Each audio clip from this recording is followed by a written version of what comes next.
Today, we're diving into something really critical for young athletes: youth concussions. And specifically, we're not just talking about a single injury, but the really high stakes around repeated concussions. That's right.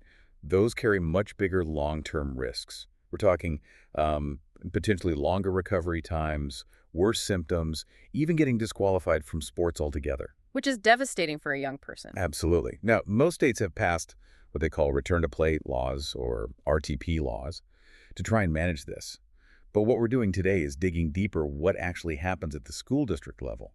How do those state laws translate on the ground? So, we're looking at research that actually connects specific policies in school districts, the actual rules they use, to the concussion rates students themselves are reporting, trying to see what works and maybe what doesn't. Exactly. And just to give you a sense of the scale here, data from 2017 estimated about 2.5 million high schoolers self-reported at least one concussion from sports or physical activity in just 1 year. 2.5 million. Wow, that really puts it in perspective. It does. And what's even more concerning, about 1 million of those students reported having 2 or more concussions in that same time frame. 1 million with repeat injuries. Yeah. Yeah. So the research we're examining today actually linked data from 10 large urban school districts. They took info from the 2016 School Health Policies and Practices Study. That's the SHPPS. Correct. And they linked it with the 2017 Youth Risk Behavior Survey, the YRBS. And for listeners, maybe just quickly, what do those surveys track differently? Good question. So SHPPS looks at the policies the districts say they have. Do they fund training? Do they have specific procedures? Stuff like that. The official rules. Right. And the YRBS, that's based on students anonymously self-reporting their own health behaviors and injuries, including concussions. Okay, I see. So linking them lets you see if the official policy lines up with what students are actually experiencing, injury-wise. Precisely. It helps assess if there's an association between a district having a certain policy and the likelihood of students reporting one concussion, or, crucially, those repeat injuries, 2 or more. Okay, so let's unpack the 2 main policies this study focused on. These are the kinds of things districts often put in place to meet those state requirements, right? Exactly. They looked at 2 key types. First was district-funded professional development. Let's call it PD. This means the district provides money or training for staff, especially PE teachers and coaches, on concussion stuff. Like how to spot one, prevent it, respond. Yeah, exactly. Preventing, recognizing, responding, the whole package. Makes sense. Get the frontline people trained up. What was the second policy type? The second was about prioritizing return to the classroom before return to athletics. We can call this RTS priority, return to school priority. Okay. So this is a formal district rule. It says a student athlete needs medical clearance, and they need to be doing okay academically, basically, handling schoolwork again before they can go back to playing sports. So one policy is about awareness and spotting the injury. The other is about managing the recovery timeline, putting academics first. You got it. And in the 10 districts they studied, it broke down like this.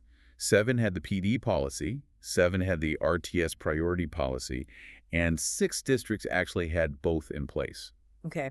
And they compared these groups to districts that had neither policy. Correct. That was the baseline. All right, so this is where we hit that first finding that seems, well, a bit backward, maybe. The one about professional development. Yeah, it does seem counterintuitive on the surface. What the researchers found was in districts that only had that funded professional development policy. Just the training, nothing else. Right. The odds of students in those districts reporting 2 or more concussions were actually 1.4 times higher compared to students in districts with neither policy. Wait, hang on. Higher. If the training is about prevention and recognition, why would repeat injuries go up? Doesn't that mean the training failed somehow? That's the immediate reaction, yeah. But the researchers have a specific interpretation.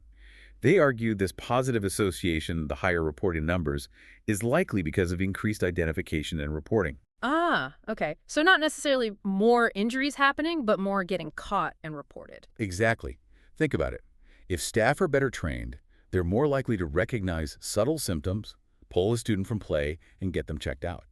An injury that might have been missed or ignored before now gets documented. So an untrained coach might miss a mild concussion, the kid stays in, gets hit again soon after. That's the really dangerous scenario. Precisely. Better training means that first injury gets identified and managed. So paradoxically, the reported rate goes up, especially for those repeat cases that might have previously just looked like one prolonged initial injury or gone entirely unreported. It actually aligns with earlier research on state RTP laws that included education components. Okay, that reframes it completely. So the PD policy isn't failing, it's potentially succeeding at uncovering the true scope of the problem. It's a reporting success story, in a way. That seems to be the most plausible explanation, yes. Yeah. All right, so if PD is about better reporting, what about the second policy? The one prioritizing return to school, getting back in the classroom first. Did that policy actually reduce the risk of those dangerous repeat injuries? It really did. This finding was much more straightforwardly positive. In districts that only had the policy prioritizing return to school before return to athletics. The RTS Priority 1. Yes, the odds of students reporting 2 or more concussions were significantly lower. The adjusted odds ratio was 0.5. 0.5, so it cut the odds in half. Exactly. Compared to districts with neither policy, having just that RTS priority policy cut the likelihood of a student reporting repeat concussions by 50%. Wow, okay, that's a huge protective effect. Why does that specific policy seem to work so well against the second injury? The researchers suggest a couple of main reasons. First, and maybe most obviously, it delays risky activity. Makes sense. If you're not cleared for school, you're definitely not cleared for sports. Right. It automatically keeps the student out of contact sports during that critical period, that sort of window of vulnerability when the brain is healing and is much more susceptible to a worse injury from another impact. So it creates a mandatory enforced recovery period away from the field. Pretty much. The second reason they point to is coordination. Managing that return to school process usually involves more formal communication. Maybe.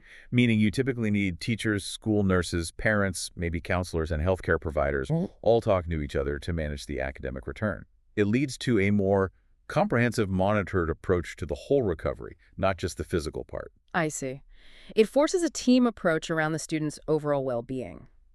Now, you mentioned earlier that 6 districts had both policies, the PD training, and the RTS priority. Yes. So if PD increases reporting and RTS priority cuts repeat injuries in half, what happened when they were combined? Did things get even better? Did they get the best of both worlds? Well, this is another slightly surprising twist.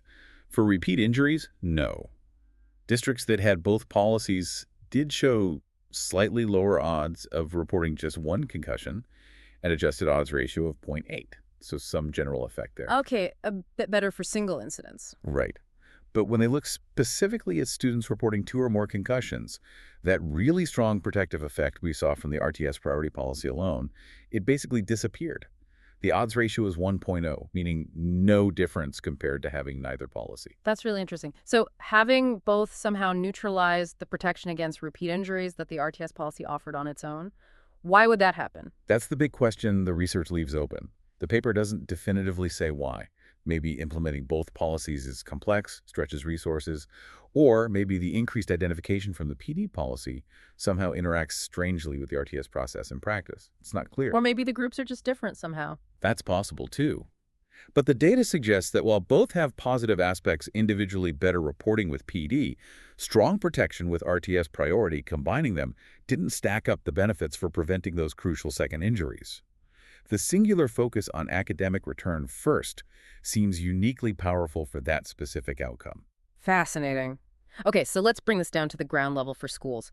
Implementing these policies isn't always easy. The source material mentioned barriers, right? Like community pushback. Definitely. Sometimes parents or even coaches see these protocols as, overly bureaucratic or burdensome. Keeping kids out too long, maybe? That perception can be there. Plus, you might lack buy-in from some school staff.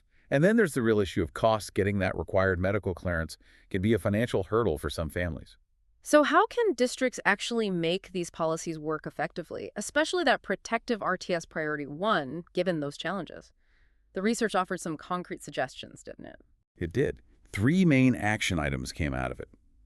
First, involve athletic trainers more, especially at the high school level, where something like 70% of schools have access to an athletic trainer, or AT. How do they help specifically? Well, ATs are often right there when an injury happens, so they improve identification. They're trained to help manage the whole RTP and RTS process.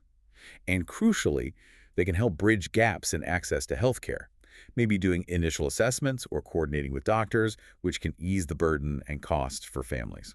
Okay, so leveraging the ATs is key. What's the second recommendation? Train all teachers, not just coaches and PE staff. The academic teachers, too? Yes. Think about it. Who sees the student struggling with headaches under fluorescent lights or having trouble focusing during a lesson? It's their English teacher, their math teacher. Right. They're crucial for monitoring the return to school part. Exactly. And there are resources for this, like the CDC's HEADS UP training, which is often free. Districts can use these to get all school staff up to speed on recognizing symptoms and supporting academic adjustments. Good point. And the third action item. This one's about coordination. Establish concussion management teams. The idea is for school administrators to designate a specific point person for each student recovering from a concussion. Like a case manager? Sort of, yeah. Mhm. Maybe it's the school nurse, maybe a guidance counselor, or a specific teacher who's been trained. Their job is to be the hub coordinating communication between the family, the doctor, and all the relevant school staff. It takes the pressure off the parents and helps ensure everyone's on the same page and the student doesn't fall through the cracks. That sounds like a system designed for follow-through, making sure the academic recovery is managed just as carefully as the physical one. That's the goal. So if we pull it all together, the main takeaway for you is that these district policies matter, but in different ways. The professional development seems really important for boosting awareness and reporting, getting those initial injuries identified. Which is a good thing, even if the numbers look higher at first. Right. And the policy prioritizing return to the classroom first appears significantly effective in reducing the risk of repeat concussions. That seems to be the key policy lever for preventing those more dangerous secondary injuries. Now, we should quickly add the caveats the researchers mention. This study relied on students self-reporting their concussions, which isn't perfect. True. And it's a cross-sectional study, a snapshot in time. So we see associations, but we can't definitively say the policy caused the outcome. Correlation, not causation, as they say. And it was limited to 10 large urban districts, so the findings might not apply everywhere. All important context. Yeah, But the findings still offer really valuable insights for schools thinking about their concussion protocols. absolutely. And maybe this leaves you with a final thought to mull over. This study focused only on concussions from sports or physical activity. But we know kids get concussions in other ways too. Mhm. Falls, accidents, you name it. Right, things that happen outside of athletics entirely. Exactly. So, given how important that return to school policy seems to be for protecting against repeat injury, how well do these district policies work for identifying and managing concussions for students whose injury didn't happen on the playing field?